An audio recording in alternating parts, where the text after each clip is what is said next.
Une thématique, 2 invités, 4 questions. Denis Biécharton, directeur général, CESP.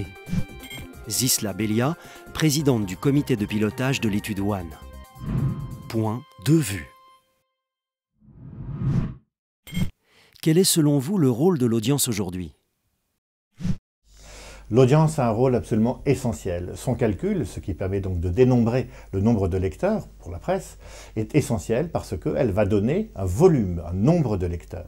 Ensuite, ce qui va être très important, c'est de qualifier cette audience. Qualifier en termes sociodémographiques, par exemple, pour cibler ce qui va être une des applications extrêmement importantes des études d'audience, de la presse en particulier. On retiendra que l'étude WAN est en cela essentielle parce qu'elle représente cette contribution tout à fait nouvelle d'avoir dans un même protocole la totalité de la presse dans une et une seule étude, ce qui est un progrès considérable par rapport à ce qui était fait précédemment. Le rôle de l'audience, c'est d'aider à déterminer la puissance des titres et donc du coup leur hiérarchie. Ça aide aussi à faire des ciblages en média planning. Et puis c'est la base de la monnaie d'échange. Et enfin, c'est la condition nécessaire, même si elle n'est pas suffisante, de l'efficacité. Quelle est l'importance de la qualité de la mesure ? Comme c'est la porte vers l'efficacité, se tromper sur l'audience avec une mesure erronée ou de mauvaise qualité, c'est vraiment faire prendre un risque pour les marques, pour les annonceurs. Cependant, il n'existe pas de mesure idéale, absolument parfaite. On cherche simplement à s'approcher au mieux de la meilleure mesure. C'est bien ce que Audipresse a toujours fait en travaillant avec le CESP et puis aussi avec le principe de collégialité au sein du COPIL de la mesure de WAN. Pour cette qualité de la mesure, et bien évidemment c'est sous contrainte cette espèce d'idéal de perfection que l'on peut avoir, mais attention aux périodes difficiles, aux périodes de crise, où il ne faut pas tout de même sacrifier la qualité sur l'autel de la finance. La qualité doit être absolue. Les données obtenues dans l'étude, WAN en particulier, doivent être incontestables. Pour être incontestables, il faut qu'elles soient assumées par tout le monde, tous les acteurs, et qu'elles soient bien évidemment validées, et c'est notre rôle CESP, validées par un audit des CESP. Notons simplement que sur l'étude WAN, le niveau de qualité tel qu'il avait été constaté l'année dernière et cette année montre bien la grande qualité de l'étude WAN et donc son caractère tout à fait incontestable.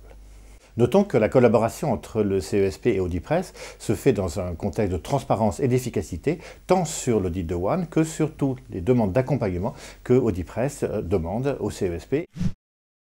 Comment envisagez-vous le développement des lectures numériques et les perspectives sur la mesure d'audience ? Le développement des lectures numériques est déjà un certain acquis pour nous tous, puisque nous avons accès à la presse sur différents types de supports. Ceci nous oblige à mettre en place des protocoles d'études tout à fait nouveaux, tout à fait pertinents, et le CESP accompagnera Audipresse, accompagne d'ores et déjà Audipresse dans sa perspective, en particulier dans la recherche du rapprochement entre MNR, WAN, et l'Internet mobile, ce qui formera alors un ensemble complètement cohérent de la lecture de la presse et du dénombrement de ces lecteurs, quel que soit le support sur lequel ils iront accéder. Ce développement important des lectures numériques, finalement, va plutôt correspondre à une conjonction plutôt qu'à une substitution des modes de lecture dans un premier temps.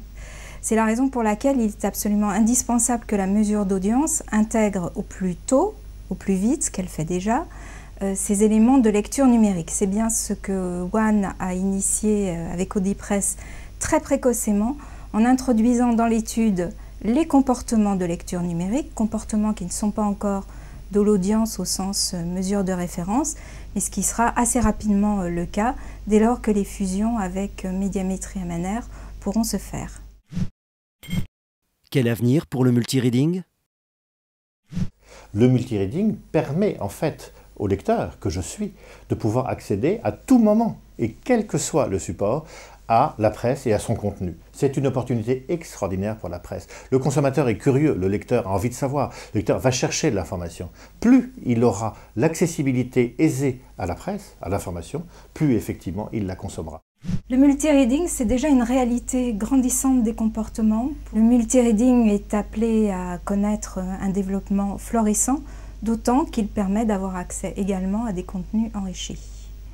Le multireading traduit bien la complémentarité des modes de lecture, donc c'est une formidable opportunité pour la presse et pour les professionnels du marché publicitaire que de pouvoir avoir accès à la mesure de tous ces modes d'appréhension de la presse.